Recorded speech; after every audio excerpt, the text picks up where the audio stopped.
इन दिनों रामायण, प्रभु श्री राम, मर्यादा पुरुषोत्तम राम की चर्चा सिर्फ देश में ही नहीं दुनिया भर में हो रही है। लेकिन ऐसा भी कुछ हुआ है जिससे ये मालूम होता है कि सिर्फ भारतवासी ही नहीं, दुनिया भर के कुछ स्कॉलर्स रामायण से, प्रभु श्री राम से प्रेरित हुए थे और उन्होंने उनकी भाषा में रामायण का अनुवाद किया।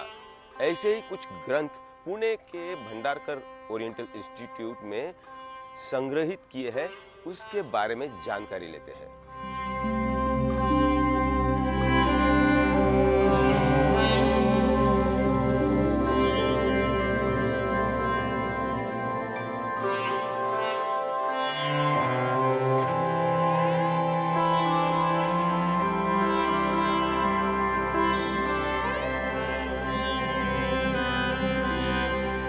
रामायण इस ग्रंथ के प्राचीन काल में बहुत अनुवाद हुए हैं।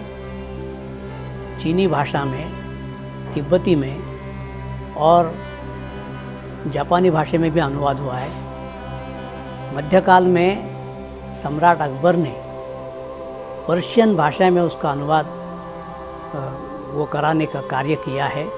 ये जो हम भंडारकर में ग्रंथ है वो इस विषय में है। और यहाँ जो चित्र दिखाई देता है, यहाँ युद्ध के पूर्व जो प्रभु रामचंद्र कुछ हनुमान और इधर बाकी लोगों से कुछ बातचीत करते हैं, ऐसा दृश्य है।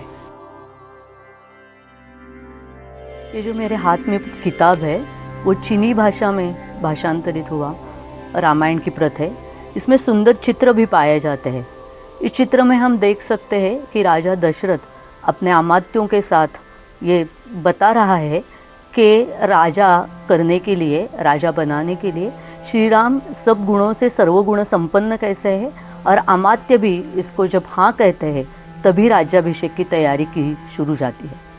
भंडारकर संस्था में इस तरह के कई ग्रंथ हमें आपको यहाँ मिलेंगे। अभ्यासकों के लिए यह पर्वणि है। इस जैसे श्रद्धा का विषय है वैसे यह अभ्यास का भी विषय है। स्वागत है भंडारकर इंस्टीट्यूट में जो भी अभ्यासक यहाँ आना चाहते हैं और रामायण की हर एक प्रत देखना चाहते हैं और उस पर कुछ काम करना चाहते हैं।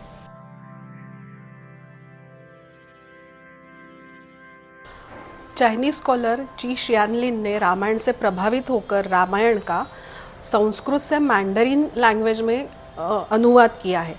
उनसे पहले और भी दो स्कॉलर्स ने रामायण का अनुवाद किया है मैंडरीन लैंग्वेज में, लेकिन वो इंग्लिश से मैंडरीन किया है। और ये जो भंडारकर इंस्टीट्यूट में जो कॉपी है रामायण की, इसकी खासियत ये है कि ये संस्कृत से मैंडरीन में अनुवादित किया गया है।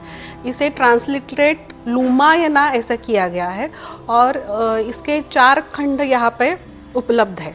पहले इसमें राम जन्म से लेकर राम का वनवास तक का के प्रसंग चित्रित किए गए हैं। दूसरे पुस्तक में सीता हरण, लंका दहन ये प्रसंग है। तीसरे खंड में राम राज्य की स्थापना, लवकुश का जन्म, ये सारे प्रसंग है। और चौथा जो खंड है उसमें रामायण ये महाकाव्य जो है उसके ऊपर चर्चा की गई है। देशों के बीच अनेक विषयों पर विवाद हो सकते हैं, मतभेद हो सकते हैं। सीमा विवाद, बॉर्डर डिस्प्यूट उसी का एक ज्वलंत उदाहरण, जीता जागता उदाहरण। लेकिन देश कोई भी हो, वहाँ के साहित्य को देश के सीमा तक सीमित नहीं रखा जा सकता।